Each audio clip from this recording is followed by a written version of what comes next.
In my career, the two most famous people to enter the Billiken basketball program are Larry Hughes and Robbie Avila. The latter will officially be here in a few months, and he will bring with him a vast array of skills that you rarely see with somebody 6'10" and 240 pounds. We spend some time with the man who will try to lead the Billikens to the NCAA tournament.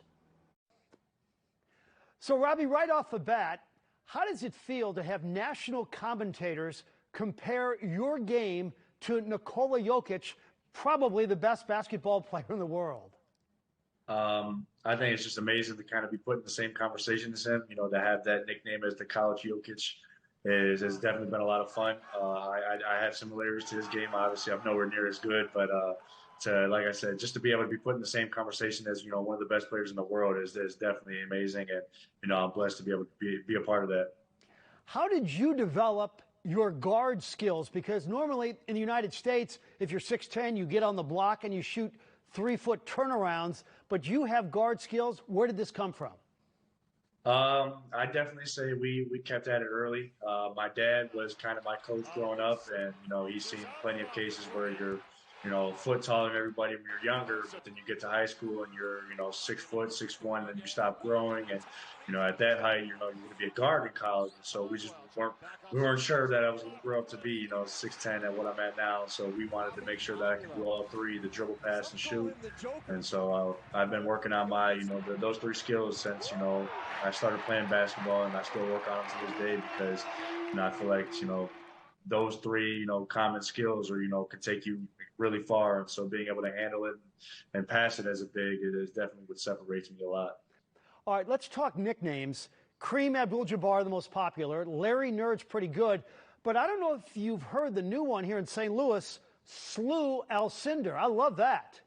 Oh, yeah, no, I love that. Obviously, Kareem Abdul-Jabbar has, you know, been the most famous one. Everybody loves that one. So to kind of get one, you know, with Slu-Alcindor, to kind of time you in with St. Louis, that's awesome. I think these nicknames are awesome. I know a lot of people said that they've gotten a lot lined up for me, so I can't wait to see the rest of them. So Coach Schertz told me the other day that if you would have really opened up your recruitment when you got in the portal, you could have made significantly more money somewhere else. Why not find out what else was out there for you? I think obviously NIL is an important thing, you know, nowadays in college. You know, it's huge for college guys to make money, and, you know, I could have went somewhere else, maybe a bigger school that would offer me a lot more money. But I think it's also important to remember that, you know, it's more to that than in college sports than money. And I think system and being comfortable where you're at is another big thing. And obviously, I trust Coach Schertz. Coach Schertz has trusted me out of high school, and so the ability to be able to go ahead and play for him again, you know, I treated it as a no-brainer. You know, money's a big thing nowadays, but I don't think it's everything, especially not to me.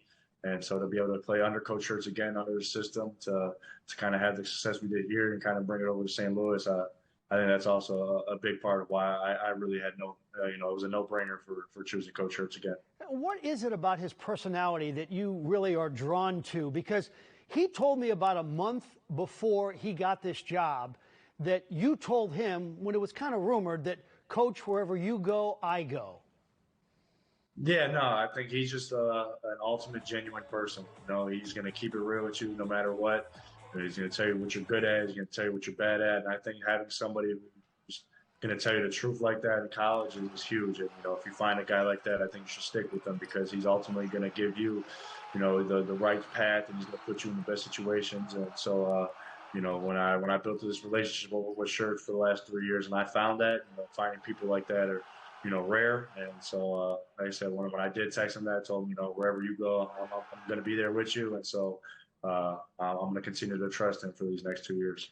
Okay, so even though the SLU deal is not the most lucrative, you are going to be taken care of nicely. Let's talk about some of these fun deals. Already a car deal in the works. I understand the Bommarito people and you have talked. Oh, yeah, no, I got the opportunity to go ahead and meet them. You know, I'm a big fan of the Suns' social media page, the guys, STL. You know, I love watching them. I've been watching them actually for the last, 2 years myself before they even found out who I was. And so I think it's a mutual big fans. And so just the opportunity to continue to work with them is going to be awesome. What is your dream for St. Louis University? My dream is to ultimately be able to bring the excitement back around to St. Louis men's basketball, to go ahead and win as many championships, as many games as we can, make it to the tournament.